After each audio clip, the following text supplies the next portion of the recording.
As I say, there's a lot of issues I'd like to talk about with you. Many of them came up last night in the MTV town hall meeting, which I enjoyed enormously.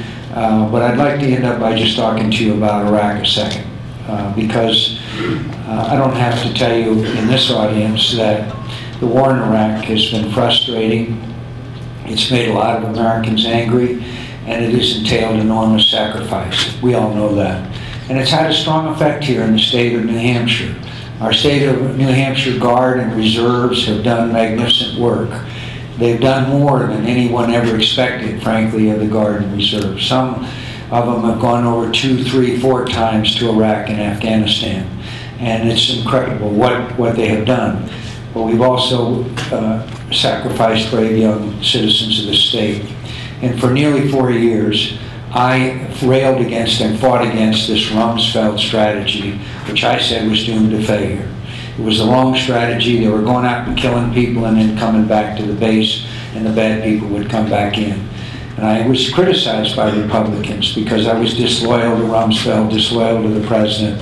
But I knew that it was wrong, and I advocated the strategy of the so-called surge. In fact, Senator Edwards used to call it the McCain surge and the McCain strategy. He doesn't call it that anymore, but he used to do that.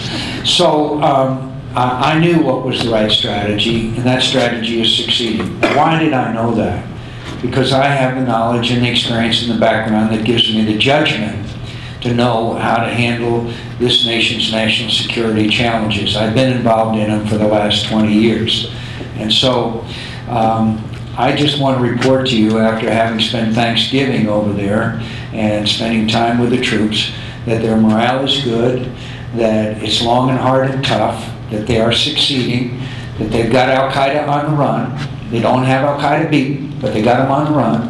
And more of the people are coming over to our side and rejecting Al-Qaeda and cooperating with us in trying to bring about a stable and secure and beneficial society with political, economic, and social progress. It's long and it's hard and it's tough, and I want to emphasize to you again, they're on the run, but they're not beaten. And I don't think that you could expect an ending of the suicide bomber. The suicide bomber is the hardest thing in warfare to counter.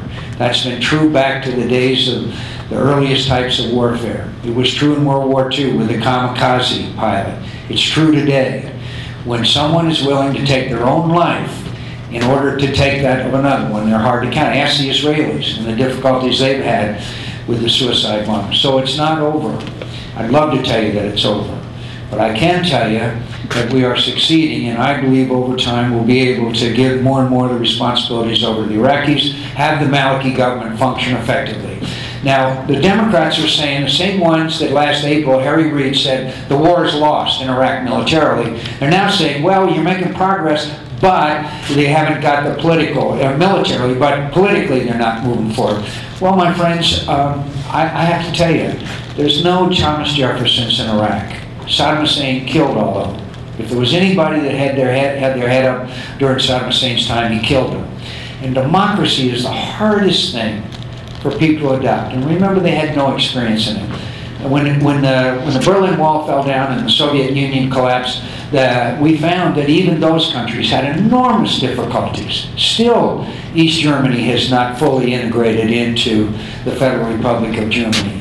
So it's hard. And the hardest thing about democracy is not elections. It's easy to hold elections. The hardest thing to put in effect in a country is rule of law.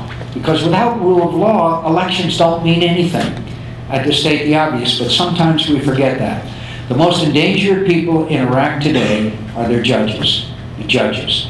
Al-Qaeda knows if you can kill the judges, you can stop the system of justice and rule of law. And I would argue that's probably the biggest difficulty that Iraq faces in making progress towards the kind of country that we want it to be. Now, again, I'd like to say that I believe I know that it's been very tough. I know it's been very, very tough. Tough is not the word. Tough is not the word.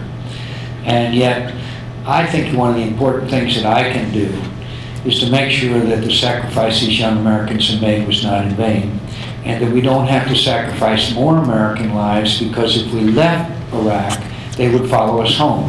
Now, I say that not because of my own judgment, but because I read Zarqawi, bin Laden, Zawahiri, these other people, what they say. And they say their objective is not just Iraq, it's the United States of America and everything we stand for and believe in. And we are now in a long transcendent struggle with radical Islamic extremism. And it has many facets and it's very dangerous. If I'd have told you after 9/11 that there would be doctors in Glasgow, Scotland, that would get a radical message, would go on the internet and motivate each other,